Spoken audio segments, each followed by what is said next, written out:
Now let's move on naman sa competitive exclusion and the absence of predator at kung paano nga ba ito nakakaapekto sa ating ecosystem. So una, ano nga ba ang competitive exclusion? So from the word itself, competitive, ibig sabihin mayroong competition, and the word na exclusion, ibig sabihin mayroong na-exclude or nalalamangan or worse ay na-eliminate. Okay, so ano nga ba ang competitive exclusion? So competitive exclusion is an ecological principle that states that two species competing for the same resource cannot coexist indefinitely, and one species will eventually outcompete and space the other. And actually, this principle nga is introduced by G.F. Gauss na kung saan nung 22 years old daw siya ay nagsagawa siya ng isang experiment with a protist or unicellular organism na tinatawag na Paramecium aurelius and Paramecium codotum. Noong una ay nilagay niya yung dalawang ito sa magkahiwalay na container na kung saan they are provided with same resources. And after ng ilang days ay nakita na yung population ng dalawa is parehong nag-increase and halos same lang ng number of pag-i-increase. However, nung next experiment niya, nung nilagay yung dalawa sa isang container, yung Paramecium aurelius and Paramecium codotum, nakita na mas dumami yung population ni Paramecium aurelius kaysa dun sa Paramecium codotum. Na-outnumber ngayon ni Paramecium aurelius yung population ni Paramecium codotum. And with this sense, ang competitive exclusion nga ay kung saan ang two species ay nagko-compete for the same resource. However, may inferior doon. May inferior or may mas mababa doon sa dalawa. And yung inferior na yun yung siyang ma-eliminate. Kumbaga, survival of the fittest. Thank you, Miss Abubo. And now, let's proceed to the absence of predators. So, ano nga ba pag sinabi nating absence of predators? Ito ay tumutukoy sa isang sitwasyon o kapaligiran kung saan ang isang partikular na species ay hindi nasa ilalim ng banta mula sa mga natural na predator.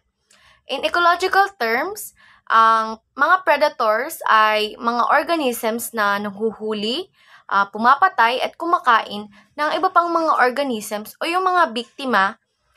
Kumbaga, ito ay kanilang ginagawang pagkain. Ang kawalan ng mga predator ay maaaring magkaroon ng makabuluhang epekto sa dynamics ng isang ecosystem at sa mga paligid nito. So, predator-prey dynamics. Ito ay tumutukoy sa mga pakikipag-ugnayan sa pagitan ng dalawang species ng isang ecosystem, kung saan ang isang species ay yung mga predator ay kumakain ng mga miyembro ng iba pang mga species, yung mga biktima, bilang isang pagkukunan ng pagkain. Ang dynamics na ito ay isang mahalagang aspeto ng mga sistemang ecological at gumaganap ng isang mahalagang papel sa pagpapanatili ng balanse at katatagan ng ecosystem. Ang pag-unawa sa mga dynamics ng mga predator-prey ay mahalaga para sa ating mga tao at sa mga ecologist at sa conservationist upang epektibong mapamahalaan at mapangalagaan ang ating ecosystem. Sabi dito, in their native habitats, species have evolved in the presence of specific predators. This has led to develop of defense mechanisms and behaviors to avoid predation. Sabi dito, ang mga pagbabago sa mga populasyon ng mga biktima ay maaaring magkaroon ng malawak na epekto sa pangkalahatang kalusugan at estruktura ng ecosystem. Sa kanilang natural na kapaligiran, ang mga species ay umuunlad kasama ang mga tiyak na mga predator. Ang magkakasamang buhay na ito ay nagtulak sa pagbago ng mga mekanismo at pag-uugali ng pagtatanggol upang matulungan silang maiwasan ang mabiktima. Sa paglipas ng panahon, hinuhubog ng prosesong ito ng adaptation ang mga pakikipag-ugnayan sa pagitan ng mga mandaragit o yung mga predator nga at mga biktima na nag-aambag sa kabuoang balanse at katatagan ng mga ecosystem. Next naman ay competitive exclusion and predators. Sabi dito, competitive exclusion and the absence of predator can lead to reduction in the number of endemic species when alien species become invasive. Ang pagkakaano ko dito, ang pagkakaunawa ko ay ang competitive exclusion ay nangyayari kapag ang dalawang species na may magkatulad na ecological na tungkulin ay naglalaban para sa pareho nilang mapagkukunan na humahantong sa pag-alis o pagbawas ng isang species. Sa kawalan ng mga predator, ang kompetensya na ito ay maaaring tumindi. Kapag ang mga dayuhan na species ay naging invasive, maaari nilang malampasan ang mga alien species o yung mga katutubong species para sa kanilang mapagkukunan na nagdudulot sa pagbaba ng bilang ng mga endemic na species.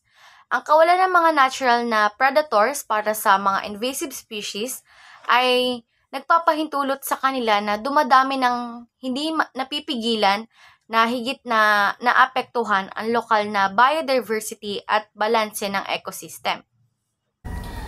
Competitive exclusion and the absence of predator can lead to reduction in the number of endemic species when alien species become invasive.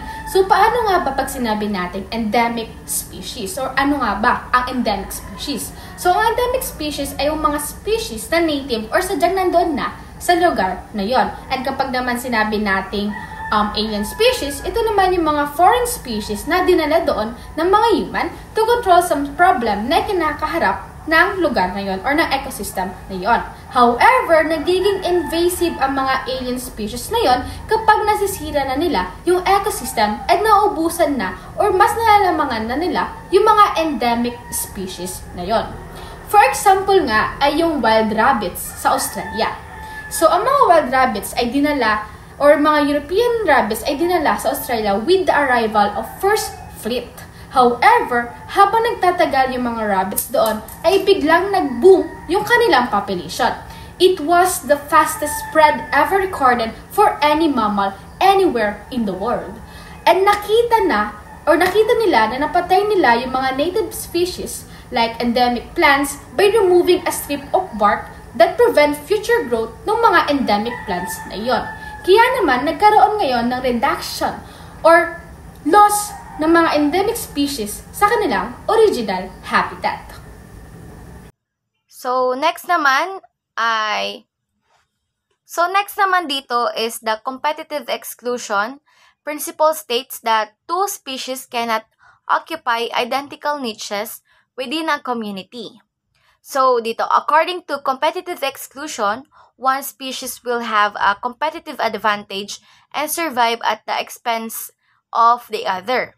Sabi dito ang mapagkumpetensyang pagbubukod, isang prinsipyo sa ekolohiya ay nagmumungkahi na kapag ang dalawang species na may magkatulad na pangangailangan sa ekolohiya at sa mga niches ay magkasamang mabubuhay sa parehong kapaligiran. Ang isang species ay malalampasan ang isa pa, ang mga species na may mga mapagkumpetensyang bentahe dahil man sa mas mahusay sa mga adaptation, mas mahusay sa paggamit ng mapagkukunan o iba pang mga kadahilanan ay umuunlad at magpapatuloy. Habang ang hindi gaanong mapagkumpetensyang species ay maaaring bumaba sa populasyon o ganap na maalis. Ang prosesong ito ay sumasalamin sa ideya na sa isang nakabahaging kapaligiran na may limitadong mga mapagkukunan, ang isang mapagkumpetensyang gilid ay maaaring humantong sa pangingibabaw ng isang species sa isa pa. The competitive exclusion principle states that two species cannot occupy identical niche within a community because evolution via natural selection results in adaptation that function to minimize direct competition between species in nature. So, diba, pag sinabi natin niya natural selection, ito yung kay Charles Darwin, na kung sino yung organism na may likely na characteristic or attitude na makaka-adapt dun sa environment and changes, siya din yung most likely na magsusurvive. Invasive species possess several advantages that allow them to displace the endemic species via competitive exclusion. So paano nga ba na-outcompete ng mga invasive species ang endemic species? Unang-una na nga ay ang pagkakaroon ng large fundamental niche. Ang mga invasive species kasi have no need to worry about predators because they are comfortable and well-conditioned na. That's why they can occupy a wider area than endemic species. Next naman ay ang mga invasive species ay mayroong faster reproduction rate o mas mabilis sila mag-reproduce kaya naman mas dumadami agad ang kanilang population and na-outnumber nila yung mga endemic species. Kaya naman nawawala ang mga endemic species. So, ang isa pang invasive species possess several advantages that allow them to displace endemic species via competitive exclusion ay lack of predator. Sabi dito, they commonly lack a predator capable of limiting their survival due to being introduced into a foreign environment. Ang pahayag na ito ay tumutukoy sa katotohanan na ang ilang mga species kapag pinakilala sa isang bago o dayuhang kapaligiran ay maaaring kulang sa mga likas na mga predator na maaaring epektibong kontrolin o limitahan ang kanilang paglaki ng populasyon. Sa kanilang mga katutubong tinirahan o mga dati nilang tinirahan, ang mga species na ito ay maaaring umunlad sa pagkakaroon ng mga partikular na mga species na tumutulong na panatilihin ang kanilang mga number o yung kanilang pagkadami. Gayunpaman, kapag pinakilala sa isang bagong kapaligiran kung saan wala ang mga natural na mga species na ito o yung mga predator na ito, ay ang mga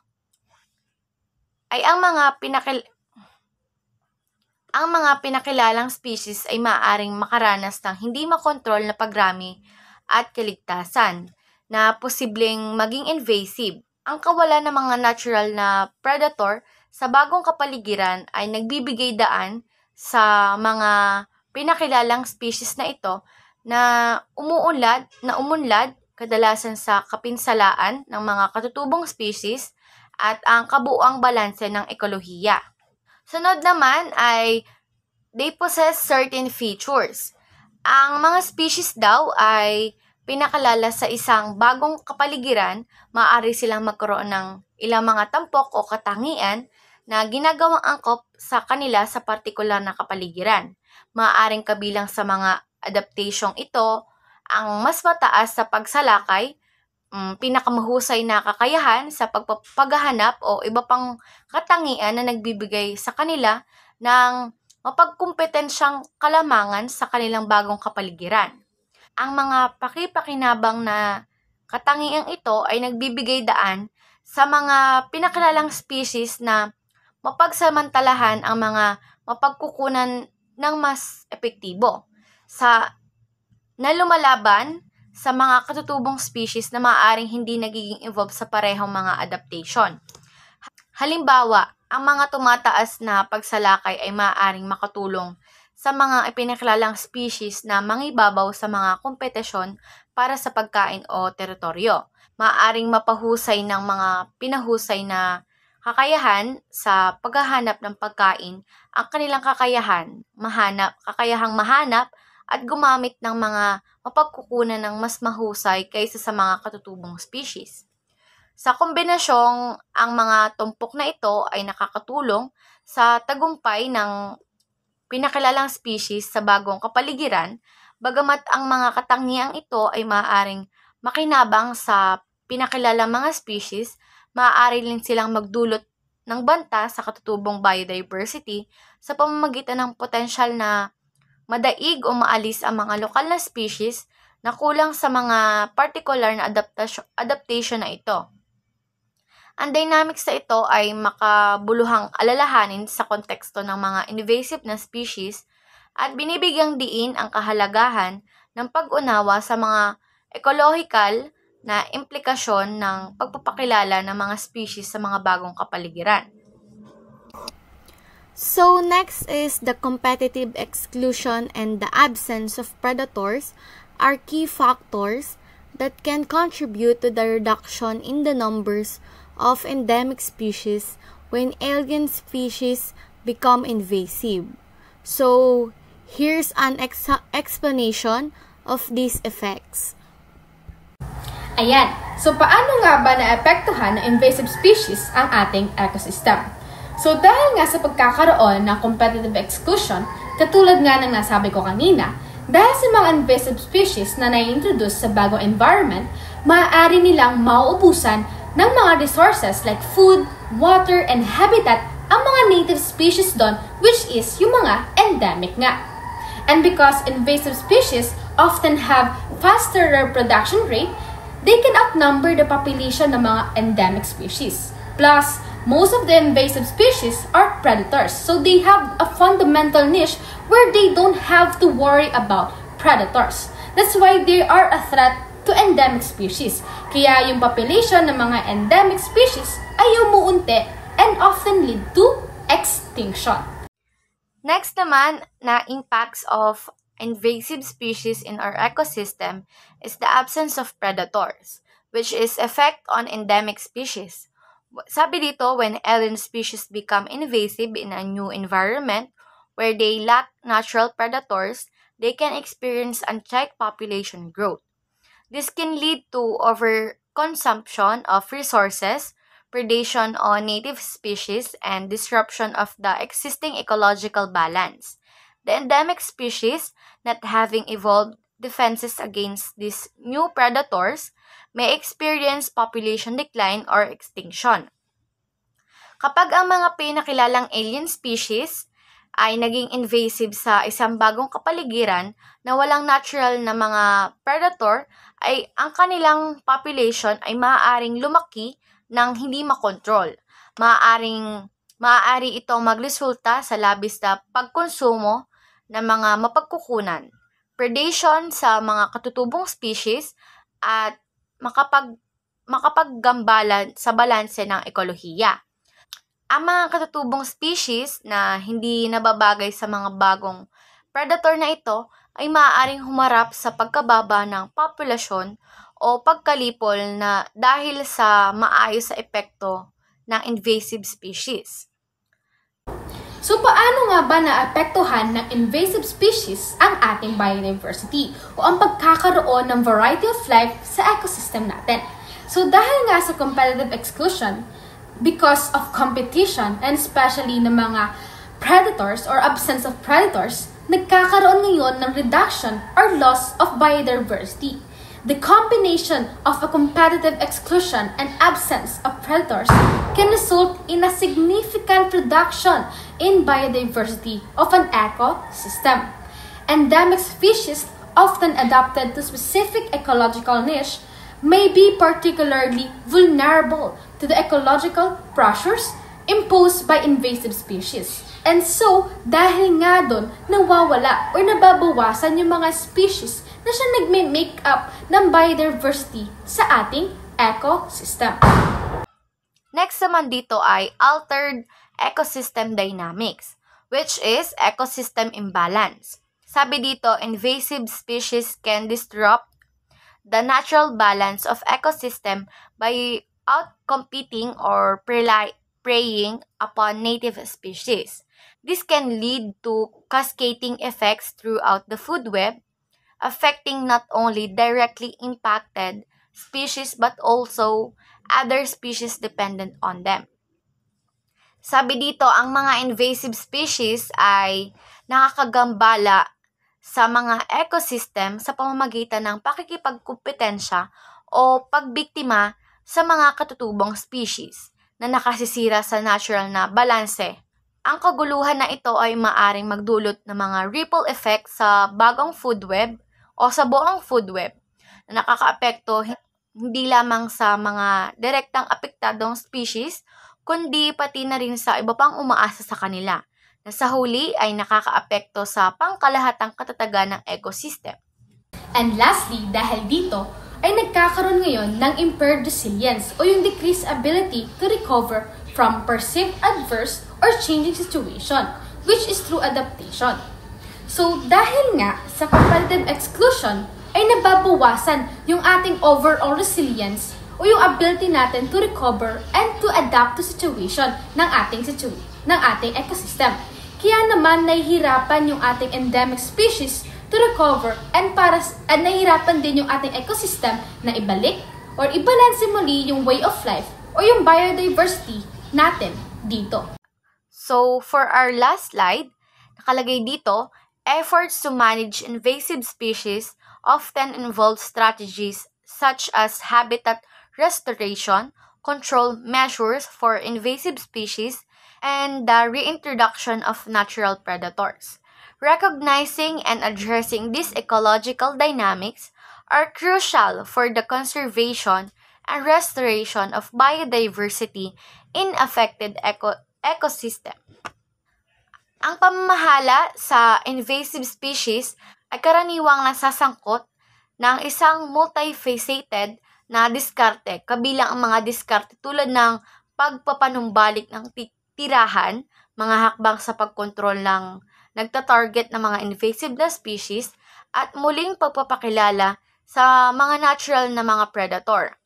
Nilalayo ng pagpapanumbalik ng tirahan na ininirehabilitate ang kapaligiran sa natural nitong kalagayan, na nagbibigay ng mas magandang kondisyon para sa mga katutubong species o yung mga matatagal ng species.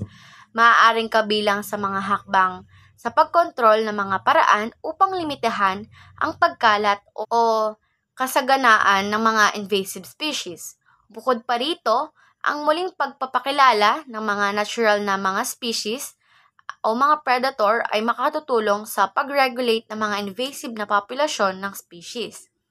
Ang pag-unawa at pagtugon sa mga dynamics na ecological na ito ay maaaring o mahalaga para sa konserbasyon at pagpapanumbalik ng biodiversity sa mga ekosistema na apektado ng mga invasive na species sa pamamagitan ng pagpapatupad ng mga estratehiyang ito. Nilalayo ng mga conservationist na pag-aanin ang epekto ng mga invasive, ibalik ang balanse sa ekolohiya, at itaguyod ang katatagan ng mga katutubong species at ang kanilang mga tirahan. Nawa ay meron kayong naintindihan at naunawaan sa aming tinalakay ni Miss Abubo. Muli ako si Carlmia Sinisa, kasama ko muli si Miss Zendy Abubo, at ang aming tinalakay sa inyo ay competitive exclusion and the absence of predators. Thank you!